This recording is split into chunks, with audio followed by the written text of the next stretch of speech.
بسم الله الرحمن الرحيم. قال فما خطبكم أيها المرسلون؟ قالوا إنا أرسلنا إلى قوم مجرمين لنرسل عليهم حجارة من طين. حضرت ابراہیم علیہ السلام نے کہا کہ اللہ کے بھیجے ہوئے فرشتوں، تمہارا کیا مقصد ہے؟ انہوں نے جواب دیا کہ ہم گناہگار لوگوں کی طرف بھیجے گئے ہیں تاکہ ہم ان پر کنکریاں برسائیں۔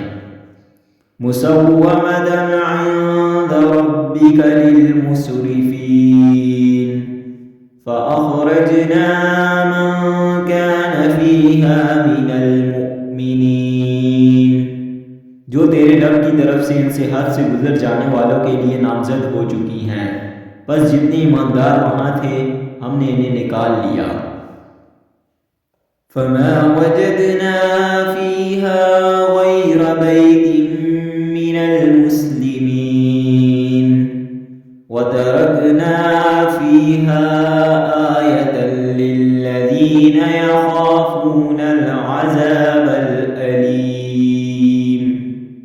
اور ہم نے وہاں مسلمانوں کا صرف ایک ہی گھر پایا، اور وہاں ہم نے ان کے لیے جو دردناک عذاب کا ڈر رکھتے ہیں ایک کامل علامت چھوڑ دی۔